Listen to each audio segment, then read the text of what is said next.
being in a band, seeing a band, going to a show, hearing a good record, it's just like kind of one of the most exciting things about life.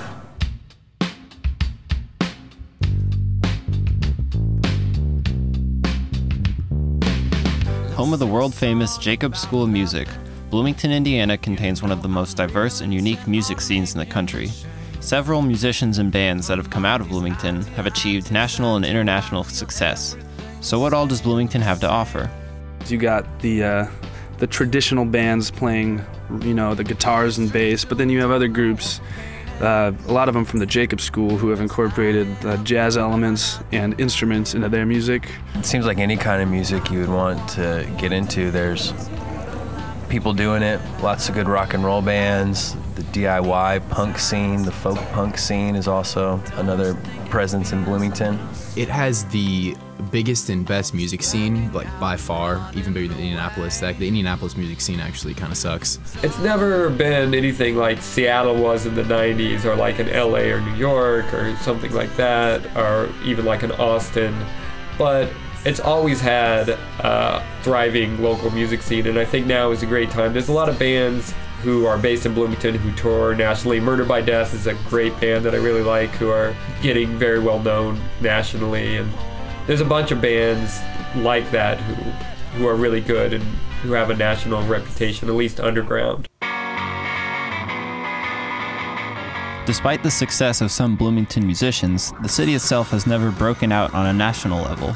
What are some of the factors that have kept its music scene underground? I don't know, like sometimes it's fairly strong, we have like a lot of bands, have a good following, and then now we're kind of climbing back out. We have bands who are playing houses and bands who are playing shows. We don't have like a catalyst band at the moment.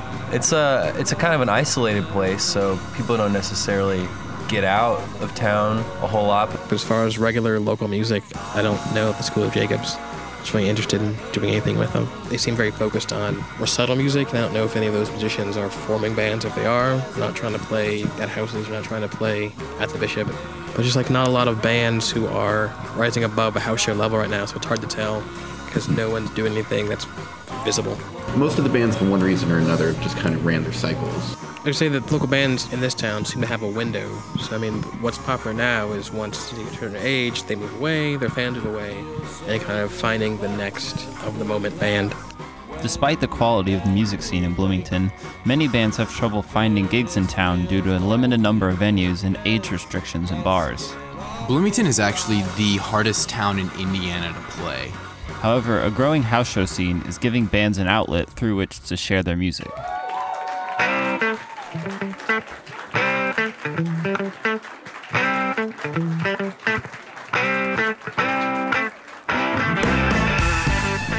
Yeah, the phenomenon of house parties and house shows is, I think, one of the best aspects of Bloomington. That some of the best shows I've seen have been basement shows in Bloomington. We have scenes that are just in their own kind of pockets around town, and if you can find them, they're great. A lot of bands play bars and venues, but personally I enjoy the atmosphere of a good old house show. There's something about taking away a stage and everyone's on the same level. There's a certain sense of intimacy at those kind of shows, and something you just don't find everywhere, and makes it really unique and interesting. One local student gives some insight into how house shows get up and running. Yeah, me and my roommate have shows here like once a month or so. It's a lot of fun. We get different bands out here. We usually have 3, maybe 4 bands play each time, and we get a lot of people out here. It sometimes takes a lot of planning, sometimes some money to get them going, but it's always worth it. Lately we've been trying to get at least one band from out of town for each show, but it's sometimes hard logistically to do that. We know a bunch of bands around town here, but we try to get bands from different crowds and different scenes. Overall, Bloomington is a city like no other and has a lot to offer from its music scene, even if it has yet to be exposed to the national spotlight. There's many scenes kind of bubbling and doing their things. Rising to the club level is something that they're still in the process of doing, so we have a lot of music going on. It's just sometimes you have to seek it out before it gets to a lot of people's radar. Sometimes that makes for even more interesting music, I think, when people are just doing what they do for their own town, for their own friends. And so we have a lot of bands doing things, and everyone's just kind of trying to find their audience at the moment. There's a lot of bands and a lot of houses doing things, so it's bubbling, I would say.